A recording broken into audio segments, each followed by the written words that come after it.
ایک دفعہ کا ذکر ہے کہ ایک بڑی سلطنت میں رفیق نامی ایک نہایت عقلمند اور چالاک موچی رہتا تھا، جسے لوگ چالاک موچی کے نام سے جانتے تھے۔ وہ جوتے بنانے اور مرمت کرنے میں ماہر تھا، مگر اس کی حاضر جوابی اور ذہانت کے بھی سب قائل تھے۔ اس کی دکان محل کے قریب تھی، جہاں درباری اور بادشاہ کے قریبی لوگ اکثر آتے۔ ایک دن بادشاہ کے خاص وزیر، جو بے حد مغرور تھے، اپنے قیمتی جوتے لے کر رفیق کے پاس آئے اور غرور سے کہا کہ اگر جوتے صحیح نہ کیے تو اسے سلطنت سے نکال دیا جائے گا۔ رفیق نے جوتے دیکھے اور ہنستے ہوئے کہا، یہ جوتے تو شاہی لگتے ہیں، مگر ان پر لگی مٹی کسی عام درباری کے جوتے جیسی ہے۔ وزیر غصے میں آ گیا، مگر جب اس نے مرمت شدہ جوتے پہنے تو ان کی نرمی اور آرام دیکھ کر حیران رہ گیا۔ اس کی حسد مزید بڑھ گئی اور اس نے بادشاہ کو رفیق کے خلاف بھڑکانے کی ترکیب سوچی۔ وزیر نے بادشاہ سے کہا کہ ایک عام موچی خود کو بہت چالاک سمجھتا ہے اور کسی بھی مشکل سوال کا جواب دے سکتا ہے۔ بادشاہ، جو چیلنجز کا شوقین تھا، فوری رفیق کو دربار میں بلانے کا حکم دیا۔ جب رفیق کو بلاوے کا پیغام آیا تو اس نے مذاق میں کہا، لو بھائی، اب بادشاہ کے جوتے بھی مرمت کرنے ہوں گے۔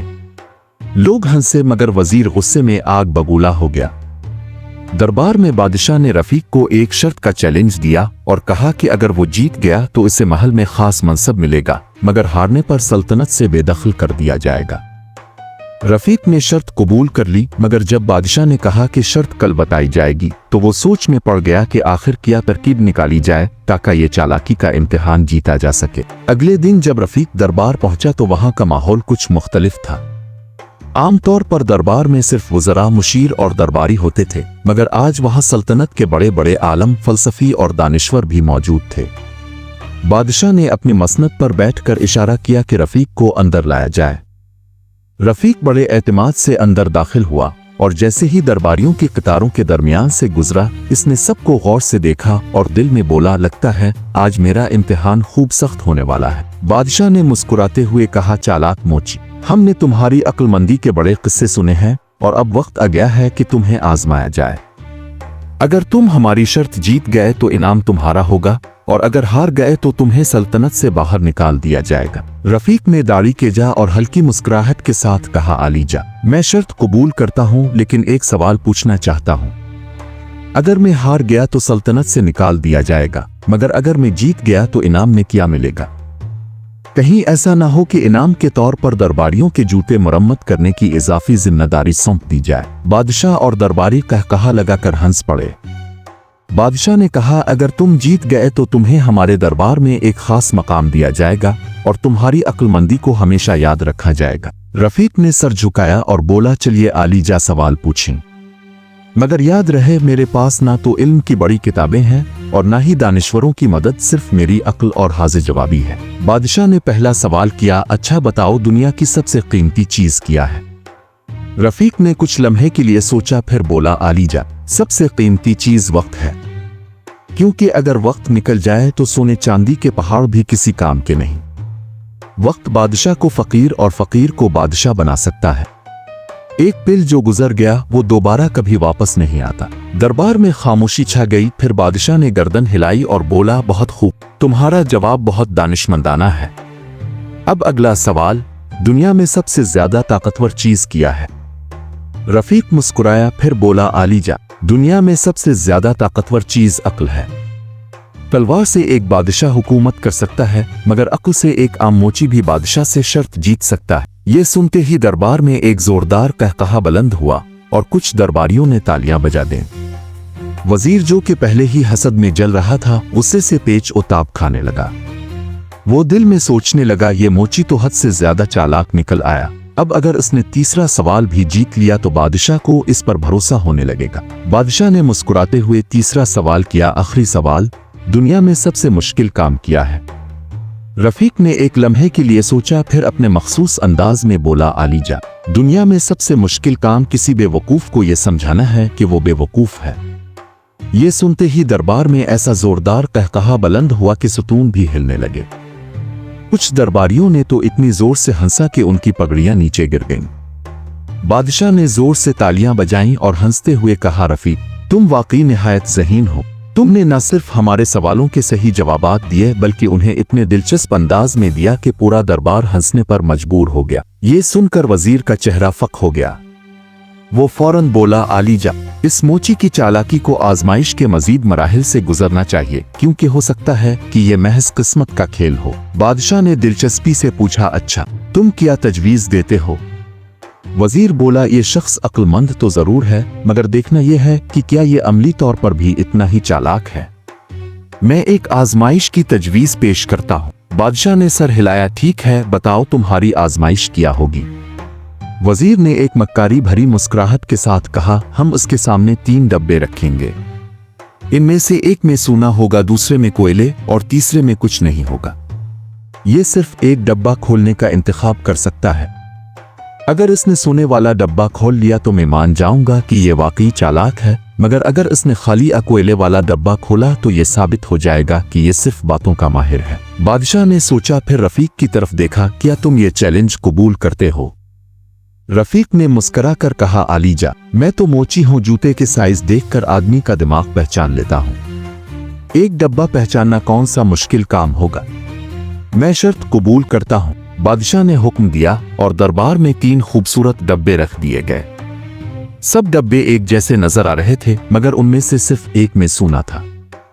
दरबारी दम साधे खड़े थे। वजीर के चेहरे पर एक फरेब भरी मुस्कुराहट थी और बादशाह दिलचस्पी से देख रहा था कि रफीक क्या करेगा।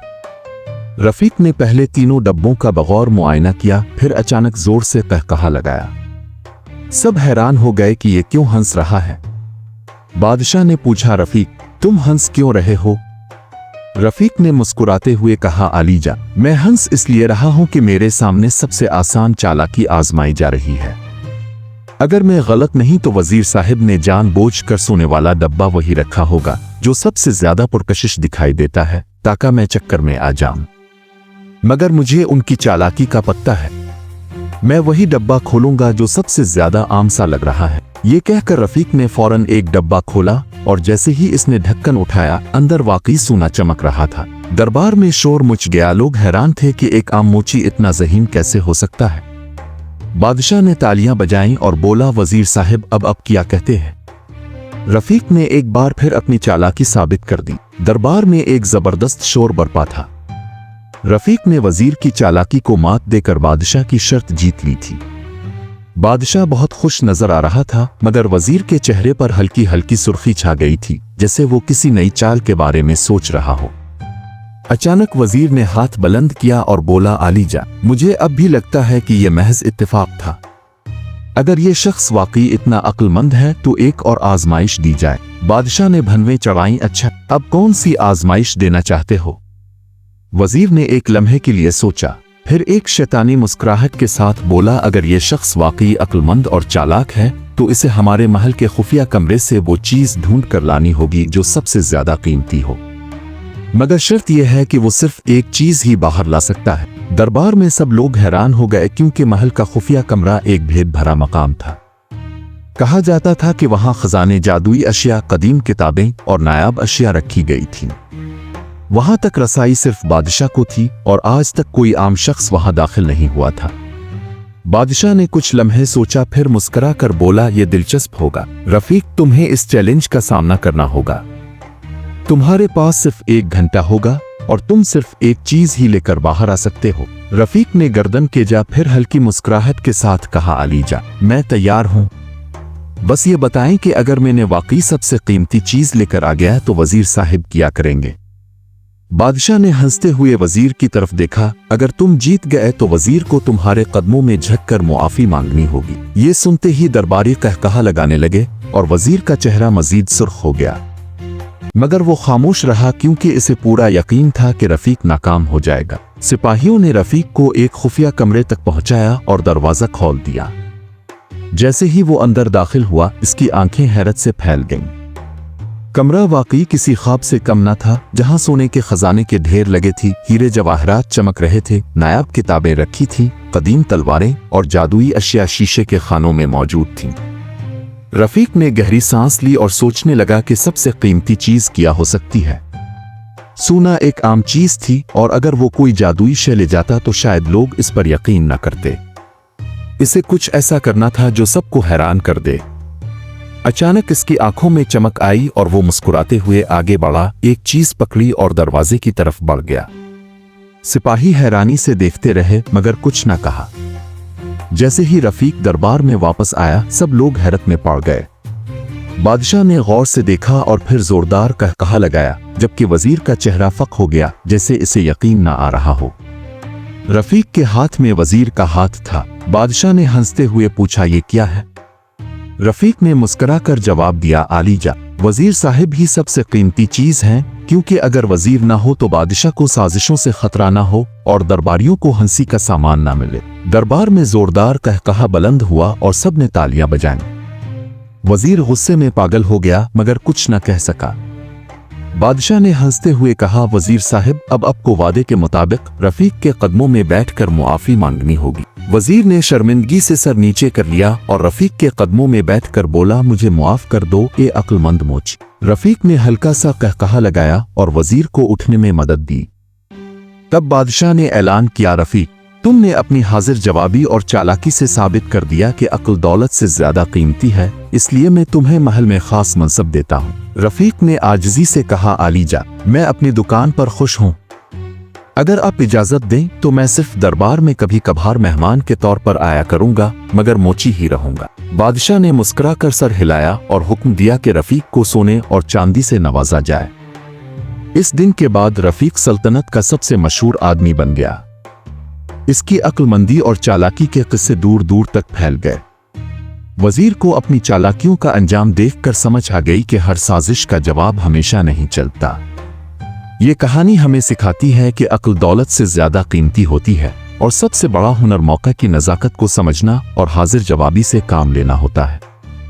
जो शख्स हालात के मुताबिक चालाकी से काम लेना जानता हो, वो दुनिया की कोई भी शर्त जीत सकता है।